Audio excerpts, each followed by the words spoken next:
The conclusion is that they got the win. I mean, you know, but that's it, really, isn't it? I'll tell you what, they'd like to play Brighton every week. I think there's a lot of teams that like to play Graham Potter's side. Yes, what he's tried to do with them, have them adventurous, have them open, have them playing football. But when you're at the best team in the land at doing that, then you're going to get this happening. You're going to get counter-attacks, and Manchester United are pretty good at that. A little bit of fortune with the first 2 goals, United, obviously. Yeah, this goal was going nowhere. Yeah. This shot was going nowhere, to be honest. And it ended up at the back of the net, so you got quite lucky there. But you know, when you receive a goal like that as Brighton, I mean, you don't have really any aspirations to win a game there at Old Trafford. So yeah, it's just one of those. What Andy said as well. I think United will be very happy to play Brighton every week in this state. Well, it took three and a half minutes to clear this one up. Eventually decided that an arm wasn't used by Harry Maguire. Although it was. And an own goal was given. David Cropper just nudged it over his own line. And this was food for thought, but only for 3 or 4 minutes, which was a pity for Brighton. But the second half after that, they were better, they changed, they went to a back 3. They were much better, they got the goal. But look how open they are here on the halfway line. Look when they break, Nigel. Just look how open. So open, yeah. Ridiculous. Yeah, and of course, I mean, they got a little bit excited about the 2-1. They got to go back, and I think they were feeling like that maybe there's more to get here at Old Trafford. So let's just go all full in the attack. But they forgot to defend as well. I mean, they were all out of position here in the midfield, and it was so easy for United to break, and especially with the players they have in front. You know, with Rashford, Martial, you know, so and James at the other side. So they got pace. They got pace, you know, and 3-1, comfortable win for United, and they can go on to next week. And they liked it then. You could see they were enjoying the last 15 minutes of that game, Richard, because Brighton started to throw players just forward. They were getting broken on time and time again. It could have been a lot more than that for United, but they were enjoying the last 20 minutes. But it was a bit of a struggle for the first hour or so. A bit closer at Molineux than Wolves had expected when Villa scored in stoppage time, but nevertheless they took the points from this one. Yeah, first big moment was penalty or not. I think Villa got away with one there. Yeah, I've seen the replay as well, and you can give that. It's debatable. I think the referee was on it, but yeah, again, it's a VAR decision, and they say no. But you know, for me, it's a clear penalty. For me, it's a clear. I don't know for you, but it's a clear penalty. I do, nice. Not given, but nevertheless, Wolves came back after that decision. Great strike of Neves. That's a brilliant strike. He's hardly got anything to hit Nigel, and he finds the perfect spot.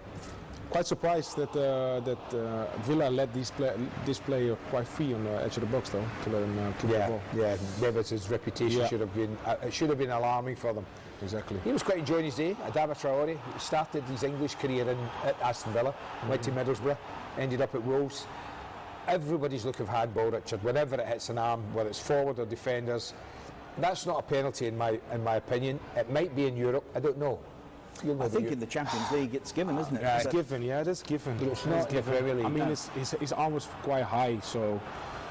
This afternoon, high stakes fashion game with my 2 guests alongside me, Mika Richards and Harry Kewell. This coat is very cheap in comparison, I can guarantee you of that. Guys, can we just reflect on that team news, Mika? First of all, I mean, Angelino starts just his 2nd Premier League game, Rodri is in, and there's no Ederson. What's the reaction and reflection from that from a City point of view? I think Rodri, the City fans will be happy with that. Angelino, a big day for him. And Bravo coming in for Ederson is a huge loss. Not just for shot stopping, but the way he commands the box, the way he plays out from the back. But it's a big day for Bravo today. Hopefully he can play well. I think the key thing, Harry, is consistency as far as Liverpool are concerned. Consistency of selection as well. Fabinho's the one change. But you sort of know what sort of team you're going to get from Jurgen Klopp week in, week out now, and that's such a bonus. Well, that's a dream for any manager to be able to produce a team week in, week out. That's the same, because everyone talks about, you know, resting players here, there and everywhere. He's kind of just got his first team, and week in, week out, so that chemistry's there. Everybody knows the movement. Everybody knows if someone goes out of position, they can feel it in there. So for me, it's the right time. You played in this fixture many times. I remember you scoring here against Manchester City. What's the key in a game like this? Oh, again, I think it's slightly different with the teams now, how they stand. But if we go back, well, for today, the most important is defending. Because we both know that these teams can attack and we both know they can score. So I think whoever can kind of defend the most and kind of put the other team under pressure. Look, if Liverpool get an early goal, it kind of changes everything. If Man City get that early goal, like I said, everything can change. But for me, I'm looking for an exciting game. Do you think City have any sort of a mental block about Anfield, Micah? No, well, you know, previous coming here has not been great for Man City. I remember me as a player here, I don't think I've ever won here, so you're not alone in that as a Manchester City player. It is a difficult place to come, but Man City have evolved since I was there. I think a draw City would be happy with at this stage, considering the injuries that they have, but you know, City always play well in the big games. This is a massive game today. If City end this game and it's a 9-point deficit, then it's going to be difficult to bring that back. You played with Sergio Aguero. The fact he's never scored here is really surprising. Do you think that will bother someone like that? You know him quite well. Will he be affected by that at all? Yeah, it affects him in any game. You know, when he misses chances, you see him kicking the floor and stuff like that. But he knows how big this game is today. If they want to go win a league, we need to perform today. Would you have got in this front three for Liverpool? I would have pushed. I mean, look, they're on fire. And I was just thinking there, usually when you come to these kind of games, you're looking to go, well, if he doesn't play well, you've got a chance. Yeah. But I'm thinking, well, if De Bruyne doesn't play well, Silva may play well. If he doesn't play well, you've got Mane will play well. You've got all these players that can actually turn it on in a dime. So, again, I'm really looking forward to this game, and I think it'll be an exciting game. Do you think it's almost too close to call, though? These sides are so well matched. I think they are. I think in a way they kind of cancel each other out, and I think it's going to come down to like who's going to hold their nerve the most. And you're right, I looked at it, and before we knew the team news and all that, I would have thought, you know what, Liverpool would have been happy with it because they don't get really closer to us if we draw the game. Yeah. But looking at the team sheet now, I think the favour, it goes into Liverpool's favour, and I think now this is an opportunity.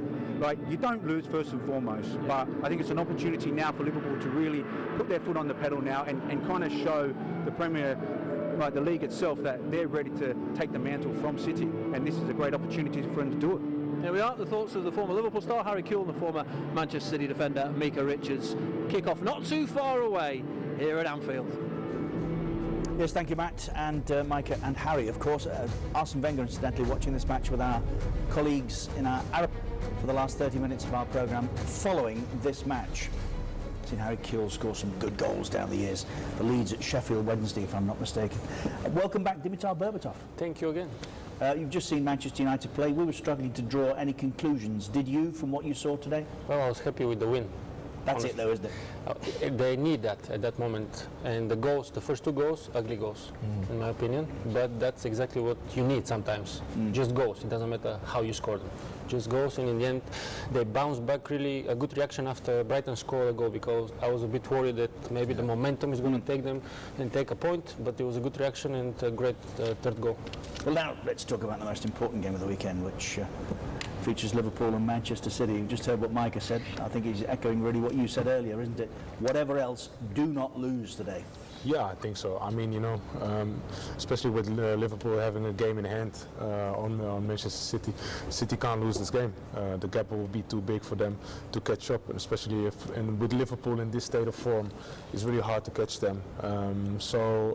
Regardless if City still have a lot of injuries, they need to have at least a point out of this game. Of course, they always go for the win. That's Guardiola's style. That's the style of Manchester City, but you have to be realistic as well. You play away from home at Anfield. It's not an easy stadium. I mean, we just heard the stats.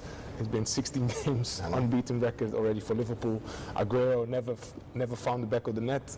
So it's going to be one of those games today that they have to scramble. Let me ask you, Nigel, and maybe you don't have your opinion. I'm sitting looking at this Manchester City side. You've got problems at centre-back. But you have a guy, Otamendi, who cost, what, 35, 40 million pounds? Something like that, yeah. He's not a novice. He's not cheap. He's a really experienced footballer. Yeah. He's a centre-back. So why do you play Fernandinho at centre-back today and have him on the bench?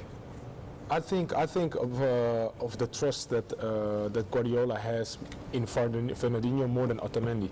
Otamendi can always give you a little mistake in a game. It's a staggering statement to make. Yeah, but centre-back. Okay, but it is How what are it you is. feeling if you're Otamendi today? Yeah, of course you will not be happy. I mean, I would not be happy if somebody comes in my position, it's not the original position that he plays in. You know, I would have the same. But I think knowing Otamendi and seeing Otamendi in the last couple of years at City, he's always up for a mistake. You know what I mean? He's aggressive. He's great in games, but he's always there for a mistake. And Fernandinho, with his experience, I think the way how he plays more with his eyes. He's really quiet in position always. So I think Guardiola goes for that, a more secureness, than go for the aggressiveness. If you were starting today, which one would you rather play against? Oh, I agree with Nigel completely. But at the same time, if I'm Liverpool and I check the sheet, I'll be like maybe trying to explore that position where Fernandinho is playing, purely because he's really good at reading the game, anticipating what the other team is going to do.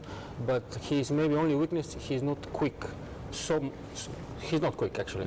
So with the quick player that Liverpool is having, Mane, Salah, Firmino, they can easily try to explore that. If they can succeed, we'll see. I think that's a big decision already, Richard, that Pep's made.